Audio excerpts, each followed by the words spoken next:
Bonjour, aujourd'hui on va montrer le théorème de Taylor avec reste intégrale.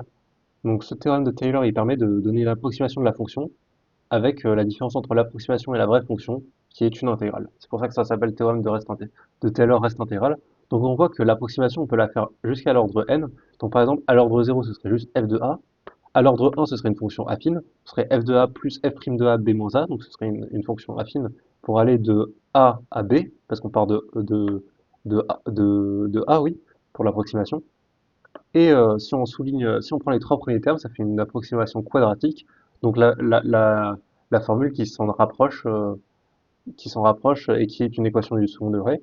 Et on peut faire ça jusqu'au terme n, mais ça reste qu'une approximation.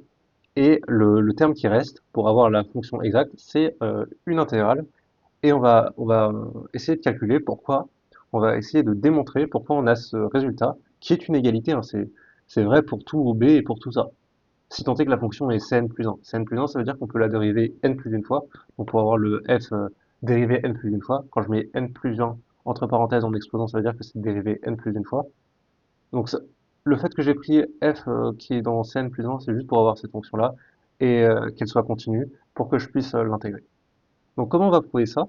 Et ben en fait, on va le prouver avec la DI méthode, parce que j'aime beaucoup cette méthode. Et la démonstration qu'on fait en cours, je la trouve pas très bien, parce que c'est un peu une récurrence où on comprend pas trop ce qui se passe. Alors qu'avec la DI méthode, on va comprendre 100% de ce qui se passe. Par contre, le petit bémol de ce que je vais vous raconter aujourd'hui, c'est que vous n'allez pas pouvoir l'utiliser en colle, parce que la DI méthode, je crois que y a pas beaucoup de monde qui connaît, et les profs en général, ils connaissent pas. Donc, en colle, vous allez devoir utiliser la démonstration du cours. Mais si vous avez envie de plus comprendre cette formule et toutes ses utilités, enfin, on va pas voir toutes ses utilités, mais on va en voir une seule. On va faire un exemple à la fin de à quoi elles peuvent servir. Et ben, et ben vous êtes sur la bonne vidéo. Donc commençons à prouver cette formule. Comment on va faire? Et ben en fait, il faut faire apparaître une intégrale. Donc on va essayer déjà de prouver cette formule au rang 0. Au rang, enfin, en approximant par f de b par f de a. Donc f de b, c'est égal à f de a. Donc ça, c'est la démonstration. Voilà. C'est égal à f de a plus quelque chose. Plus quoi? Plus f de b moins f de a. Donc ça, c'est pas très utile de savoir ça. Mais f, mais ça, on reconnaît quoi? On reconnaît une différence entre deux fonctions, entre deux primitives. Et f, c'est la primitive de quoi? C'est la primitive de f'. Ce qui fait que ça, une différence de primitive, c'est une intégrale. Donc f de b égale f de a plus l'intégrale de a à b de f' de t dt. Voilà. Donc on a déjà prouvé notre formule pour le cas où on approxime par une constante. Donc c'est déjà pas mal. Maintenant, on va essayer de voir ce qu'on pourrait faire avec cette partie-là. Parce que cette partie-là, on aimerait bien prouver que c'est égal à tout ça. Comment on va faire? Eh ben, on va utiliser la DI méthode. Pourquoi? Parce que f' de 1, c'est tout simplement 1 fois f' de 1. Et, si vous, et nous, on veut quoi? On veut des f dérivés d'ordre supérieur. Donc ce que je vais faire, c'est que je vais dériver f et je vais intégrer 1. Donc pour ceux qui ne connaissent pas la DI méthode, bah, vous allez l'apprendre aujourd'hui. C'est une méthode pour faire des intégrations par partie de manière super efficace. Donc comment on fait maintenant? On met le 1 dans l'intégrale, enfin dans ce qu'on va intégrer, et le f' ici. Donc je fais les plus et les moins, et c'est parti. Donc je dérive, vu qu'on est dans la colonne D, je dérive. Donc ça me fait, bon c'est pas très compliqué, hein, la dérivée de f de f' c'est f seconde, ensuite il y a f tierce. Ensuite j'ai commencé à ne plus écrire plein de petits traits, je vais écrire entre parenthèses comme ça, etc. Et là, l'intégrale de 1, c'est t, parce que la variable c'est t. Mais en fait, on va pas prendre ça, parce que faut bien se dire que là, on va prendre le crochet de ça. On va prendre le crochet de f' de t fois t entre b et a. Et nous, ce qu'on veut, dans la formule, on veut pas de b. Il n'y a pas de, y a pas de b qui apparaît dans les f' de a. Donc il faut faire disparaître les b, dans les f' de a en tout cas. Or, si on fait le crochet, ben, on aura le crochet de f' de t, donc il y aura un b qui va apparaître ici. Et ça, on veut pas. Comment on fait? Eh ben, tout simplement en faisant en sorte que le crochet s'annule en b. Et comment on fait ça? En faisant moins b. Bah oui, parce que t-b, c'est aussi une primitive euh, de, euh, de 1. Et on essaye de l'écrire de manière un peu plus mieux. On avait écrit t-b, mais t-b c'est négatif, parce que t il va se balader entre a et b. Donc je vais écrire moins euh, b moins t, donc ça c'est juste pour faire joli. Mais comme ça là on a bien un nombre négatif. Comme ça c'est plus, on voit plus ce qui se passe. Ok, bon, je vais juste l'aligner un petit peu avec mon tableau, parce que c'est pas très clair. Voilà, donc il est en face de celle-là. Pour des raisons de clarté, je vais faire une troisième colonne dans lequel je vais numéroter le numéro de la colonne. Donc ça va être le numéro de la ligne. Donc ça va être la ligne 1, ça va être la ligne 2. Ah oui, d'ailleurs, très grave erreur, c'est le deuxième, c'est un plus. Enfin, c'est le deuxième qui est un moins, c'est pas le premier. C'est plus, moins, plus, moins, plus, moins, plus. Pour la vieille méthode. La méthode DI en français. Voilà, donc je numérote, ça c'est la troisième ligne, ça c'est la quatrième ligne, ça c'est la cinquième ligne. Voilà, ça va nous permettre de mieux nous repérer parce que il va y avoir des symboles partout, ça va être le bazar à un moment donné. Bah, là, je continue à intégrer, je veux juste que ma primitive fasse 0 en B. Donc pour faire ça, je peux intégrer b-t en disant que c'est b-t au carré sur 2. Et bien sûr, le moins, il va sortir en 1 sur moins 1, mais 1 sur moins 1, ça fait moins 1. Et comme il y a déjà un moins, ça fait plus. Je peux réintégrer encore une fois. Donc ça fait b moins t puissance 3. Le 3, il va en bas. Comme il y avait déjà un 2, ça fait 3 fois 2. Ou 3 fois 2 fois 1, ou 3 factoriel. Euh, et le moins, il sort ici, sous forme de 1 sur moins 1. Donc je le mets ici. Et on voit d'ailleurs qu'à chaque fois qu'il y a un moins ici, il y a aussi un moins ici. Donc on se dit qu'ils vont possiblement pouvoir s'annuler. Ça va faire moins par moins. Ok, donc à la ligne 5 maintenant, qu'est-ce qu'on fait? Pareil, b moins t puissance 4, on intègre. Et en bas, ça fait 4 fois 3 fois 2 fois 1, ça fait 4 factoriel. Et on fait sortir le moins, et comme il y a déjà un moins, ça fait un plus. Etc. Donc là, on voit qu'il y a un pattern qui se crée. Et ce qu'on peut dire, c'est que par récurrence immédiate, à la ligne, on va dire k, à la ligne k, on aura quoi? À chaque fois, à la ligne 1, j'avais un plus ici, et à chaque fois, on fait moins 1.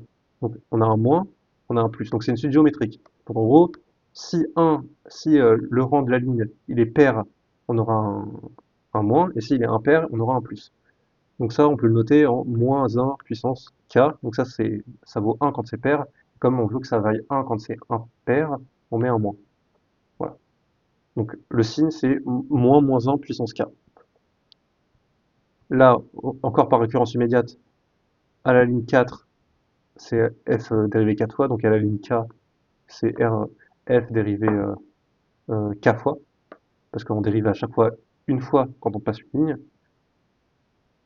Ok, et maintenant ici, qu'est-ce qu'on a?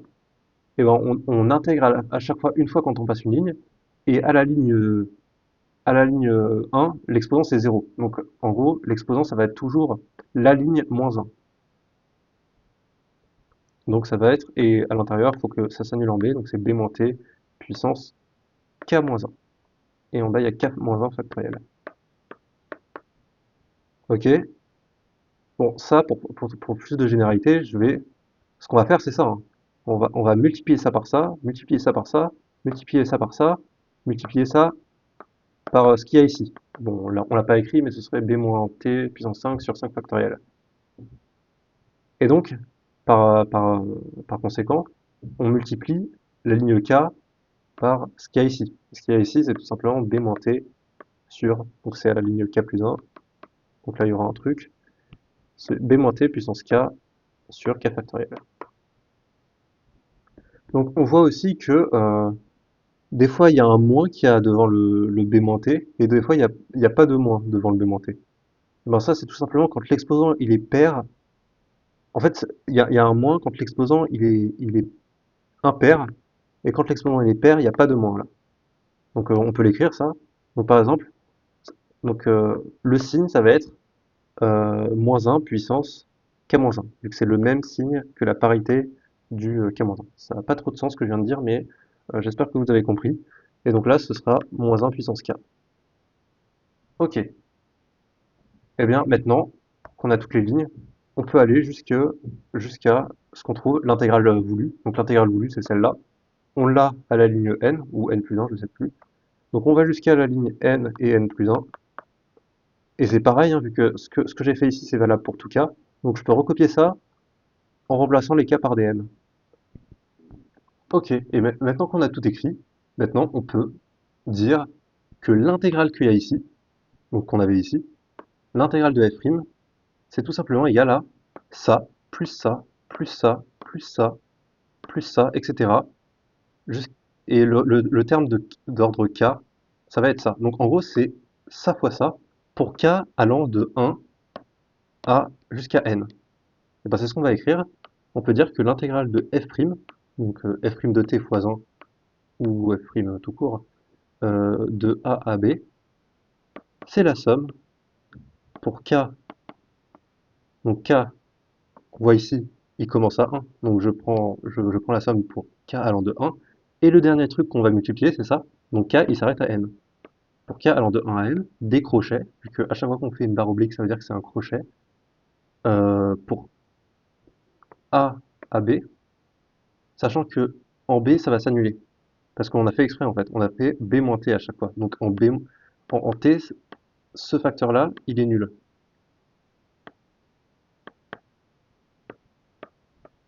Alors pourquoi je fais b-t puissance k sur k factoriel? C'est parce que au rang k, on a multiplié ça, donc ça je l'ai écrit ici. Non, je l'ai pas encore écrit, fois ça. Et pourquoi j'écris pas les moins 1 puissance k? C'est parce que les moins 1 puissance k, lui, il se simplifie avec lui. Donc il reste plus qu'un moins ici. Donc j'écris le moins ici, j'écris le f puissance k, enfin f dérivé k fois, et là il y a un t. C'est un t. Ok, et en fait en b, bah, ça va faire 0 parce que en b, je remplace t par b. Et t par b, ça veut dire que ce terme, ça va être 0.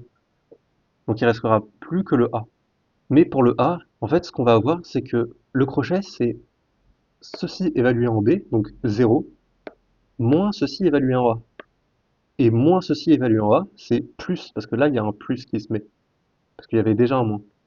Donc ce que je peux dire, ah oui, il faut que je mette aussi l'intégrale.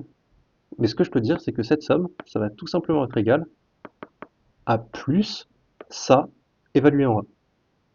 Pour k allant de 1 à n. Et c'est un petit peu exactement ce qu'on voulait. Hop.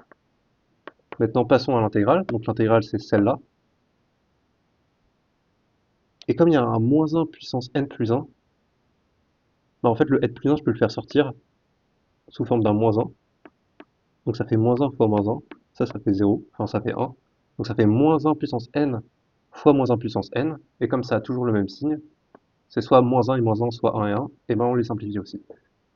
Et donc, l'intégrale, c'est tout simplement l'intégrale de f n plus 1 de t fois b moins t puissance n sur n factoriel dt. Bon, il n'y a pas trop de place, mais on a bien montré la formule.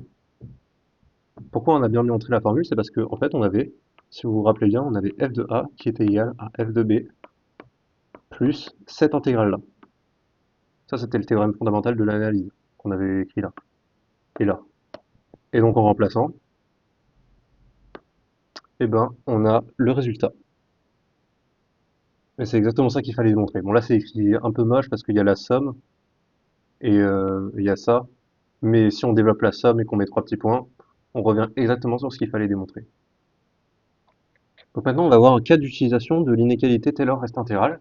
Donc déjà, un premier cas d'utilisation, c'est dans l'exercice que je vais vous mettre à disposition.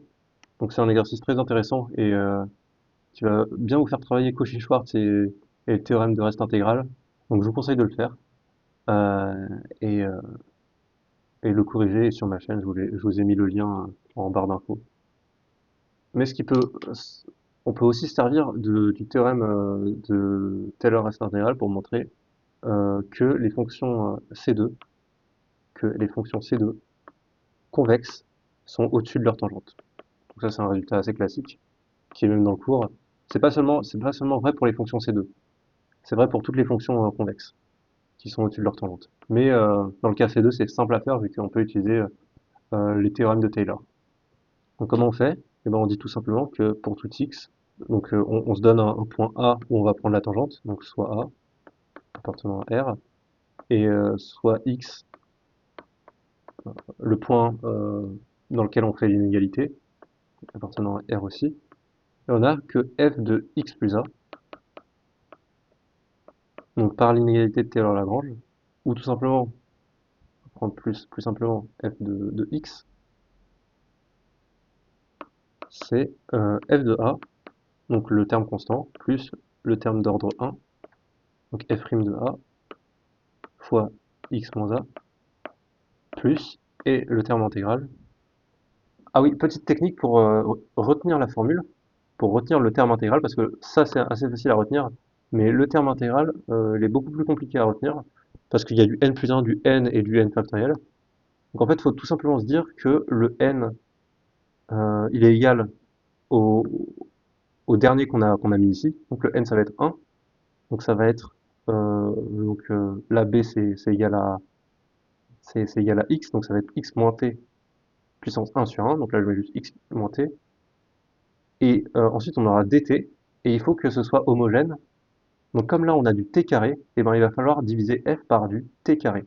Et comment diviser par du t carré? Et ben en dérivant deux fois. Voilà, donc c'est la petite technique pour s'en souvenir.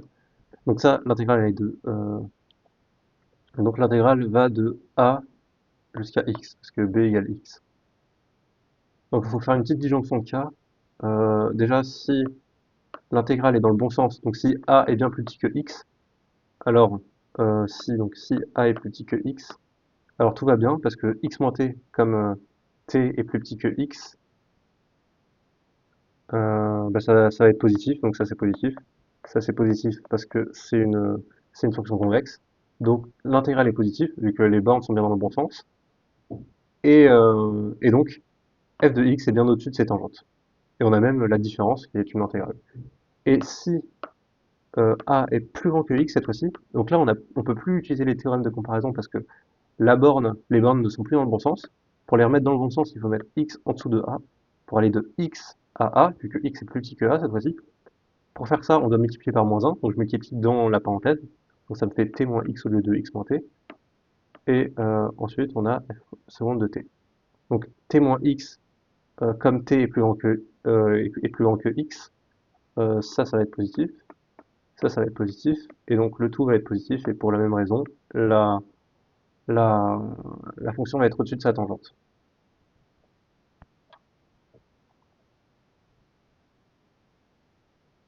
Ah oui, et ça c'est l'expression de la tangente. F de A plus f' de A fois x moins A, c'est l'expression de la tangente de f au point A.